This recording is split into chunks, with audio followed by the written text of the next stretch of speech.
भविष्य काळात तुमची जी दावेदारी होती किंवा तुमचा जो हक्क या ठिकाणची उमेदवारी होतो तुम्ही सोडणार आहे?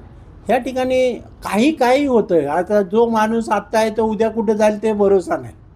ह्या ठिकाणी शेतकऱ्यांमध्ये, कार्यकर्त्यामध्ये, विकासाच्या कामांसंदर्भात जे काम करण्याची संधी मी कार्यकर्ता म्हणून लोकांमध्ये राहणार आहे. आणि पुन्हा त्यावेळेस काय घडामोडी घडतील त्या संदर्भात आपण बघू. मला 25 वर्ष नगर जिल्ह्याच्या 3 वेळेस मी आमदार झालो, 2 वेळेस ह्या शिर्डी लोकसभामधून खासदार झालो. जनतेने आणि कार्यकर्त्यांनी भरघोस मला मदत केलेली आहे. खासदार आणि आमदार होण्याची संधी दिलेली आहे. भविष्य काळामध्ये सुखादुःखामध्ये शिर्डी आणि नगर जिल्ह्यामध्ये, अहिल्यानगरमध्ये काम करण्याची संधी माझी एक खासदार आणि माझी आमदाराला कोण अडू शकत नाही. म्हणून शिंदेसाहेबांनी जे काम देतील ते काम करण्याचा आम्ही प्रयत्न करू.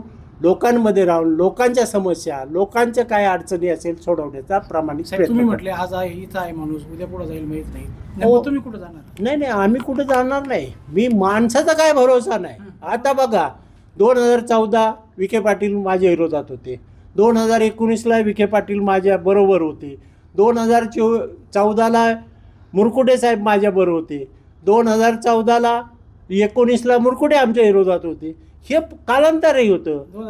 2024 आता बघा इथे 2014ला या ठिकाणी काँग्रेसचे भाऊसाहेब वागचौरे होते, 2019ला भाऊसाहेब कांबळे होते. आता भाऊसाहेब कांबळे आमच्याबरोबर आहे. ह्या ठिकाणी भाऊसाहेब कांबळे आहे, भाऊसाहेब वागचौरे आहे आणि ह्या ठिकाणी 2009ला आमच्या युतीचे नेते RPIचे आठवले साहेब देखील आहे. 4 खासदाराचा मिळून हा मतदारसंघ आहे. त्यामुळे राजकारणामध्ये काही घडू शकतं.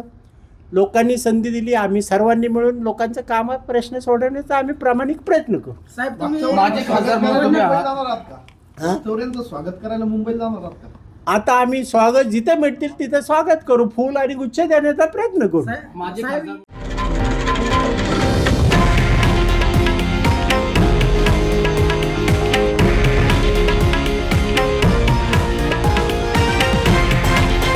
हे आहे देशातील नंबर 1 न्यूज नेटवर्क आणि आपण पाहत आहात TV9 मराठी, एकमेव.